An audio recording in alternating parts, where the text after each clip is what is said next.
Raider Nation, what's up? We've got some big updates today, and there's one thing that every Raider fan needs to know. I'm diving right into it. Let's talk about Christian Ellis. Now, if you're wondering, do we have Christian Ellis? What's the deal with him? I'm here to break it down for you. I've got some keynotes from the Big 12 Pro Day and insights from our team, which could directly impact the Raiders. Plus, there are a couple of extension candidates I want to discuss. Names I've mentioned before, but they've come up again over the weekend, and it looks like the Raiders might be working on something with them.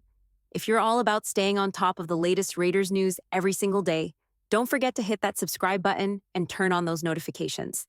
I'll be honest, while I've been eagerly waiting for that Geno contract extension and more Raiders signings, it was actually nice to just sit back and enjoy some college basketball over the weekend.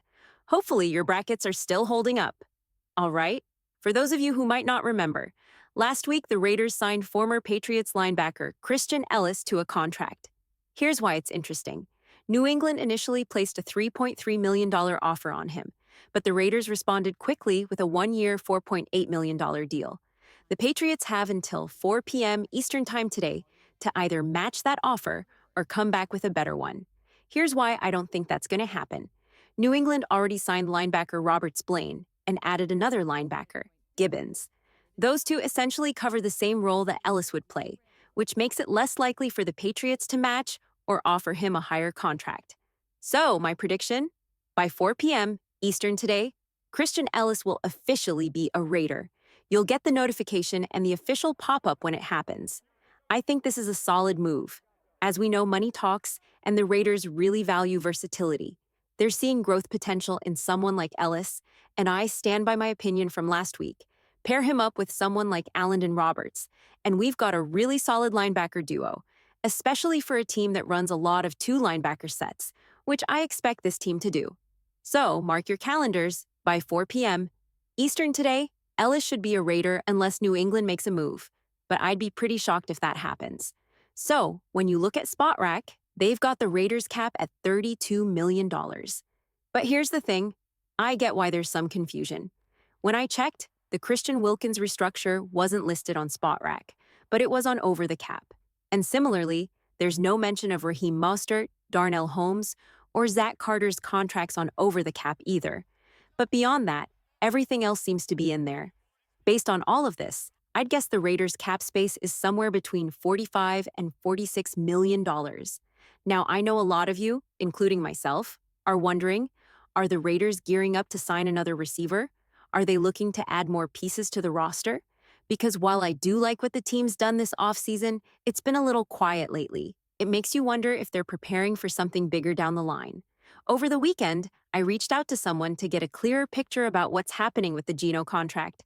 Are the Raiders looking at anyone else? And, well, he mentioned two names. Two names I've talked about before as potential candidates for contract extensions, Jakobi Meyers and Kolton Miller. Here's the deal. Both players have no guaranteed money left after this season.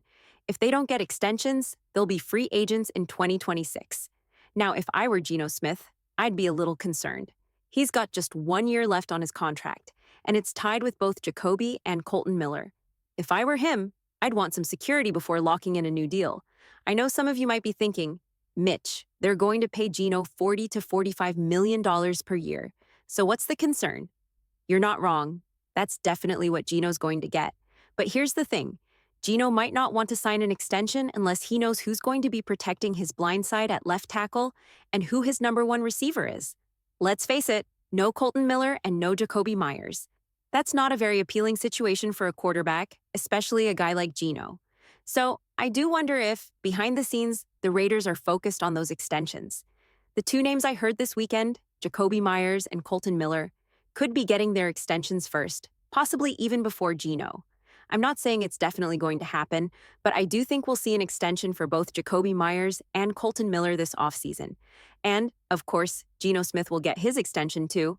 All three of those guys will likely be tied together as part of the long-term plan. Think about it. When the Raiders brought back Adam Butler, I mentioned the 3-year timeline.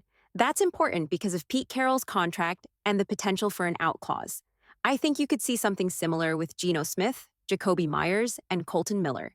Jakobi and Kolton might get 2-year extensions with some guarantees, tying them to Pete Carroll for 3 years, and then Geno will probably sign a 2 to 3 year extension himself. It's time for today's pin comment. If you could extend one player first, would you go with Jakobi Meyers or Kolton Miller? I'll share my answer right after this quick YouTube break. Now, my pick might surprise some of you, but I'm going with Jakobi Meyers. Here's why. In my mind, if the Raiders want to take an offensive lineman with the 6th overall pick, they absolutely can. It's not that they couldn't grab a wide receiver like Terrell McMillan, but if it were me, I'd focus on what gives the Raiders the best chance to win. Do I think adding a top-tier receiver like McMillan and then trying to find a solid offensive tackle if Kolton Miller isn't happy is the way to go? Or do I believe securing Jakobi Meyers and keeping Kolton Miller on the roster for Geno's protection would be the better option? I'm a firm believer that to get the best version of Geno Smith, he has to be protected in the pocket. Kolton Miller has had his share of injuries over the past couple of seasons, but he's also played some of his best football down the stretch. He's still capable of playing at a very high level, and more importantly, he's the type of player you want in the locker room, the kind that his teammates rally behind. Plus, Miller's been with the Raiders since 2018, and I think that connection matters to this organization. He might not have overlapped with Chip Kelly at UCLA, but that long-term presence in the team definitely counts for something. However, if it were up to me, I'd want both of these deals done. From what I've been hearing, Jakobi Meyers and Kolton Miller are going to be 2 of the contract extensions we revisit in the near future. So keep your eyes peeled for updates in the coming weeks because Geno isn't the only one the Raiders are working on locking down. Let's move on to the next topic, Geno Smith. I did get a number over the weekend that I think is worth considering. The people I talk to are very close to the Raiders organization, and they're always dialed into the football side of things. So the number I was given for Geno's potential contract is 3 years, $125 million. Now, I didn't get any details on the guarantees, but based on the math I did during my Raiders report show the other day, I threw out a couple of different numbers. I had a 2-year deal worth $90 million, with around $48 to $53 million guaranteed, and another potential 3-year, $130 million contract. The number I was told over the weekend, 3 years, $125 million, could be in the ballpark of what the Raiders are considering for Geno. Lastly, I want to mention some interesting notes I heard from the Big 12 Pro Day. As you know, we had members of the Chat Sports team on site, checking out the action. But before I dive into those, how's everyone's bracket doing? The Florida game had me sweating the other day. The Houston Cougars are looking really good, and Duke is out there balling. That Florida game was intense. I had Florida picked in my family March Madness bracket, and let me tell you, that was a nail-biter. Also, BYU really impressed me. They look legit. Now let's dive into some interesting notes from the Big 12 Pro Day. First up, the Raiders had an informal meeting with Texas Tech offensive lineman Caleb Rogers. This guy's got a C on his chest, which means he's a team leader, and he's got a ton of versatility. He's played left tackle, right tackle, and even some guard spots, so he can do a lot of different things. That versatility makes him an intriguing prospect. From what I've heard, some scouts see him going as early as the 2nd round, though I think that's a little too soon for my taste. More realistically, he could be a 3rd-day pick, which makes him a player to keep an eye on. Another offensive lineman the Raiders met with is BYU's offensive tackle, Caden Etienne. Now, if you like projects, you'll love Etienne. He's 6 feet 8 inches and around 320 pounds. This guy is an absolute monster, but he's definitely a project. In the run game, he's a work in progress and really needs to improve. Honestly, he kind of reminds me of a more polished version of Darnell Wagner in terms of upside. Wagner is better in the run game, but when it comes to pass protection, Etienne shows promise. The concern here is that Etienne could end up being one of those players who looks like he has all the tools but doesn't quite put it all together. Now, Wagner's a good example. He's a 6'8", 300-pound guy from Arkansas, and people were hyped about his potential, but the production didn't always match the hype. In contrast, DJ Glaze might not have the ideal build for a prototypical offensive tackle, but he showed a lot of improvement toward the end of last season. When I watch Glaze, I see a lot of similarities with Jermaine Eluemunor. Not exactly what you think of when you imagine an offensive tackle, but the guy goes out and gets the job done.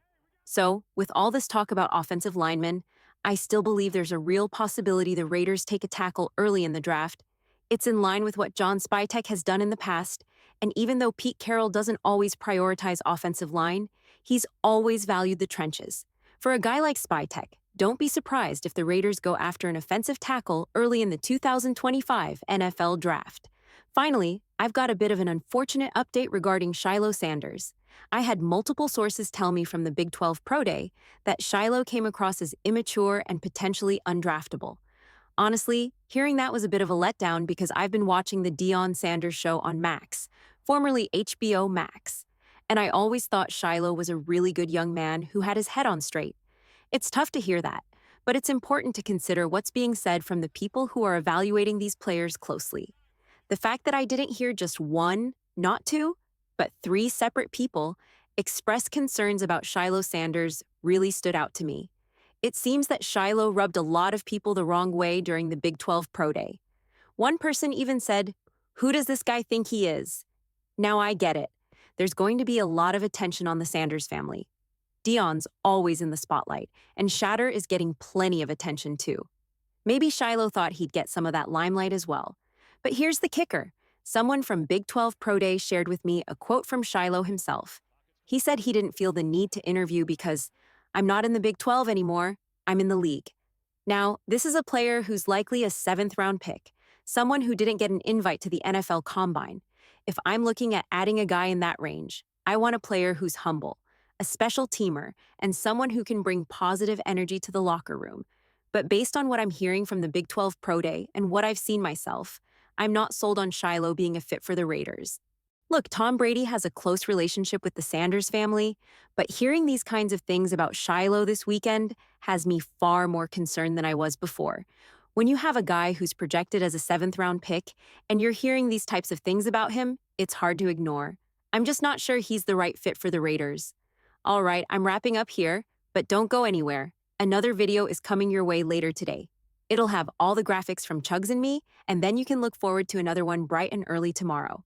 For those who don't know, we'll be going live tomorrow at 4 p.m. Eastern Time, 1 p.m. Pacific on the Raiders Report.